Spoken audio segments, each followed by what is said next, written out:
Hi everyone. Last వీడియోలో మనం KCL use చేసి కాన్సెప్చువల్గా క్వశ్చన్స్ ఎలా సాల్వ్ చేయాలి అని చూసాం.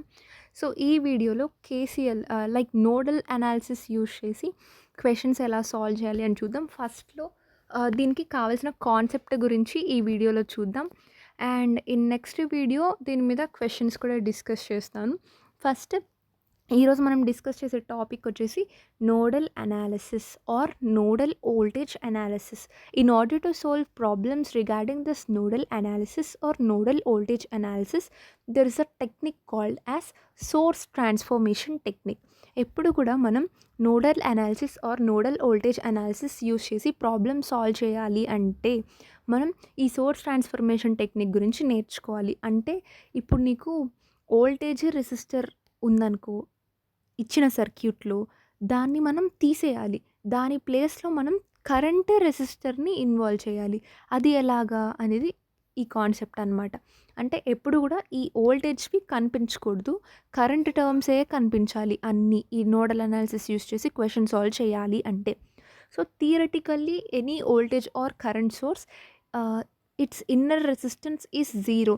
సో నార్మల్గా ఏదైనా వోల్టేజ్ సోర్స్ కానీ కరెంట్ సోర్స్ కానీ మనం తీసుకుంటే దాని ఇంటర్నల్ రెసిస్టెన్స్ జీరో ఉన్నట్టే మనం తీసుకుంటాం. నార్మల్గా ఇప్పుడు నువ్వు ఇక్కడ ఈ ఇచ్చిన సర్క్యూట్లో కరెంట్ కనుక్కోవాలి అంటే ఏం చేస్తావు? సో ఇవి ఎలాగో సిరీస్లోనే ఉన్నాయి కాబట్టి ఇక్కడ ఆర్ఎల్ అనేది లోడ్ రెసిస్టెన్స్ అనుకుందాం. సో ఇవి సిరీస్లోనే ఉన్నాయి కాబట్టి I is equal to V by VS by ఇక్కడ సోర్స్ తోటి విఎస్ కదా వోల్టేజ్ బై ఆర్ ఎఫెక్టివ్ అంటే ఆర్ఎస్ ప్లస్ ఆర్ఎల్. సో నీకు ఐ వాల్యూ వచ్చేసింది. ఆ ఆర్ఎస్ని మనం ఇంటర్నల్ రెసిస్టెన్స్ ఆఫ్ సోర్స్ అనేసి అంటాం.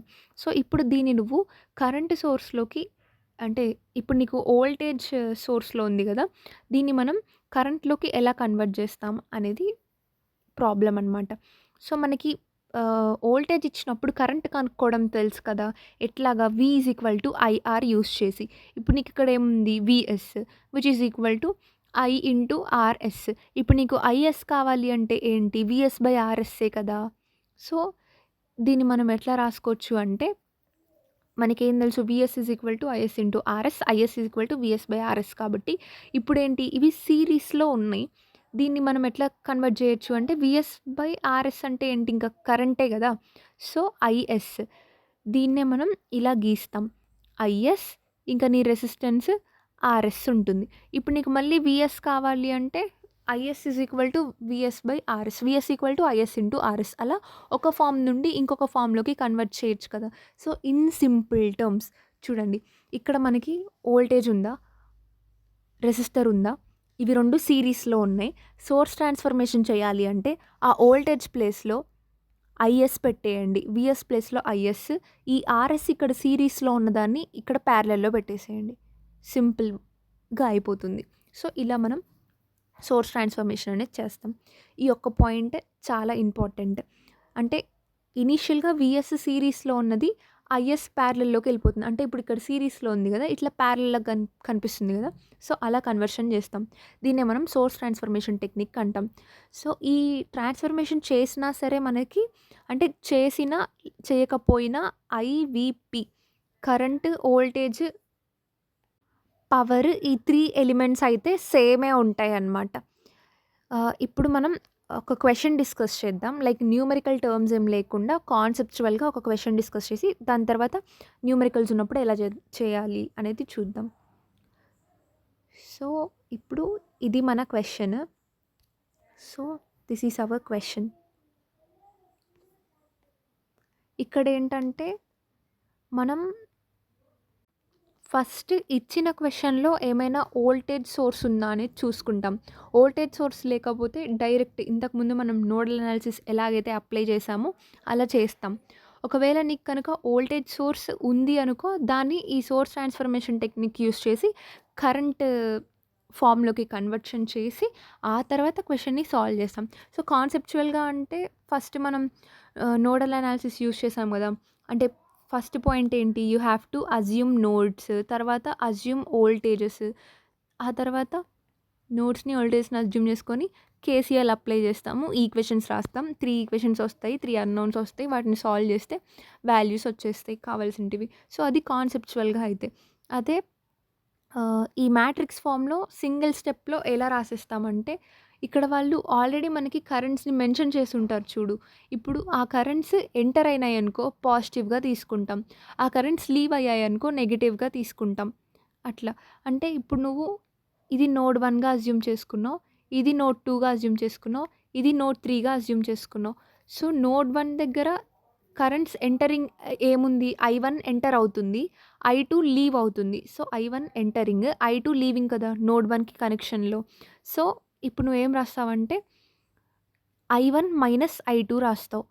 మనకి ఆ మ్యాట్రిక్స్ ఫార్మ్ ఎలా ఉండాలి అంటే I is equal to 1/R into Vగా ఉండాలి. ఇంకా నోడ్ 2 దగ్గర కరెంట్స్ ఎంటరింగ్ అంటే ఓన్లీ I2 ఉంది. సో, ఆ ఓన్లీ I2నే రాస్తావు. నోడ్ 3 దగ్గర కరెంట్ ఎంటరింగ్ అంటే ఓన్లీ I5 ఉంది. ఎంటరింగ్‌కి మనం పాజిటివే తీసుకుంటాం కాబట్టి ఓన్లీ I5 రాస్తాం. So, only I5 రాసామిక్కడ. సో, ఇప్పుడు I అయిపోయింది. ఇంకా 1/R ఇక్కడ ఇంతకుముందు మెష్ అనాలిసిస్‌లో మనం వోల్టేజెస్‌ని డైరెక్ట్‌గా R1 ప్లస్ R2 అలా యాడ్ చేస్తాం కదా!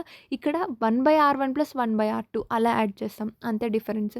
సో, ఇప్పుడు నోడ్ 1కి కనెక్షన్‌లో ఉన్న వోల్టేజెస్ ఏంటి? రెసిస్టర్స్ ఏంటి?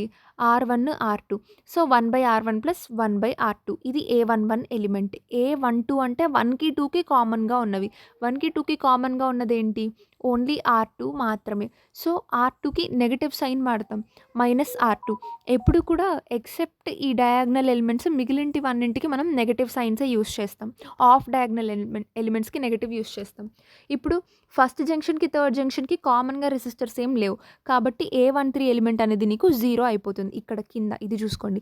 సో, A13 ఎలిమెంట్ అనేది 0 అయిపోతుంది. ఇప్పుడు నీకు A21 ఏమైతే ఉంటుందో, A12 ఏదైతే వస్తుందో A21 ఎలిమెంట్ కూడా అదే వస్తుంది. సో, ఇక్కడ -1/R2 ఉంది కాబట్టి ఇక్కడ -1/R2నే రావాలి. ఇప్పుడు A22 అంటే సెకండ్ నోడ్‌కి కామన్‌గా ఉన్నవి. సెకండ్ నోడ్‌కి ఉన్నవేంటి? R2, R3, R4 ఇవి 3 ఉన్నాయి. సో, వాటిని రెసిప్రోకల్ చేసి రాస్తాం. 1/R1 plus 1/R2 plus 1/R3 plus 1/R4. ఇప్పుడు ఇదేంటి? A23 అంటే సెకండ్ వన్‌కి, థర్డ్ వన్‌కి కామన్‌గా ఉన్నది. సెకండ్ వన్‌కి, థర్డ్ వన్‌కి కామన్‌గా ఉన్నదేంటి? R4 మాత్రమే. So, R4 with negative sign -1/R4. ఇంకా A13 ఏమైతే ఉంటుందో A31 దగ్గర అదే ఉంటుంది. ఇంకా ఇదేంటి? A32 అంటే 2కి, 3కి కామన్‌గా ఉన్నది. 2కి, 3కి కామన్‌గా అంటే ఏముంది? R4 ఒక్కటే ఉంది. సో, R4ని ఇక్కడ రాస్తాం. ఇంకా ఇదేంటి? A33 అంటే థర్డ్ వన్‌కి కాంబినేషన్‌లో ఉన్నది only R4 and R5. So, 1/R4 plus 1/R5. ఇంకా వోల్టేజెస్‌ని మనం అస్యూమ్ చేసుకుందాం. నోడ్ 1 దగ్గర V1 అనుకోని, నోడ్ 2 దగ్గర V2, నోడ్ 3 దగ్గర V3 అనుకున్నామనుకో, అప్పుడు V1, V2, V3ని రాస్తావు. సో, ఇప్పుడు నీకు ఇట్లా మ్యాట్రిక్స్ ఫామ్‌లో ఉంది.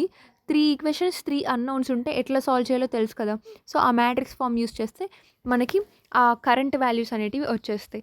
So, in this way we'll solve problems using this nodal analysis or nodal voltage analysis. న్యూమరికల్‌గా ఎలా సాల్వ్ చేయాలి అనేది ఈ క్వెషన్. సో, దీని గురించి నెక్స్ట్ వీడియోలో డిస్కస్ చేద్దాం. Thank you for watching and subscribe my channel for more videos.